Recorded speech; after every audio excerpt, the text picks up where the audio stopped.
In the heat of a July afternoon in rural Nyamira, a young woman named Faith Kemunto left home with plans, with hope, with the simple expectation that she will return, but she did not. This is the story of Faith, a university-bound student, and how in the months that followed, her disappearance, police, family, and an entire community raced to find answers. It is also the story of a small village rocked by a tragedy that raises painful questions about young love, trust, and the fragility of life. Picture Mausi village in Nyamira County, red earth roads, mango trees, and small homesteads where neighbors know each other and news travel fast. Faith grew up here. She was young, 20 years old, full of plans. She had been preparing to join Machakos University to study fashion and design. The morning she vanished, she said she was going to meet her boyfriend. The words her parent never expects to hear, "I'll be back soon," were spoken, but that promise was not kept. Her family reported her missing when days passed and she did not return. The community rallied. Social media posts and local radio carried the worry and the plea for help.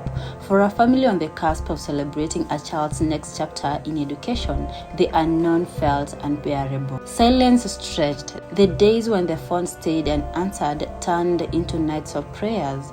Neighbors searched pathways and furrows. The family posted pleas. A missing person notice circulated online. In tight-knit villages, a disappearance is not just a personal tragedy, it becomes a communal emergency.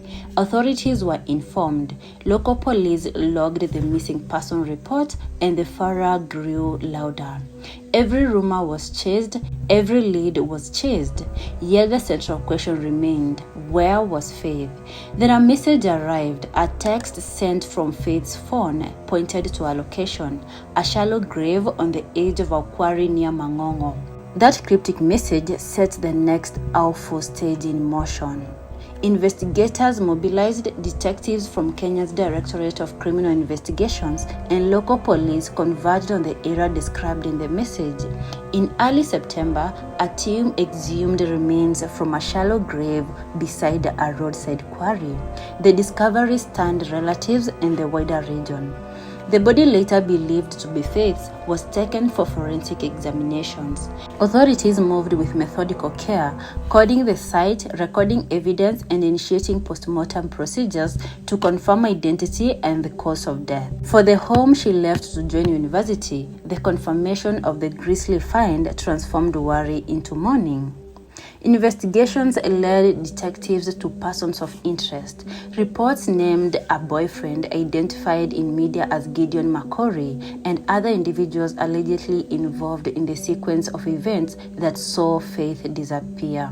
One of the shocking details that emerged was that the suspect reportedly fled to Nairobi after the incident. Police reports later indicated that a suspect was arrested and brought into custody.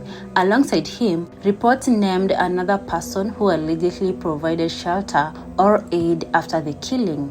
The DCI confirmed that suspects had been arraigned at Nyamira Law Courts and remanded for further investigations. In court, detectives applied for custodial orders as they continued to piece together motive, opportunity, and sequence, seeking to establish how a university-bound life ended in a shallow grave.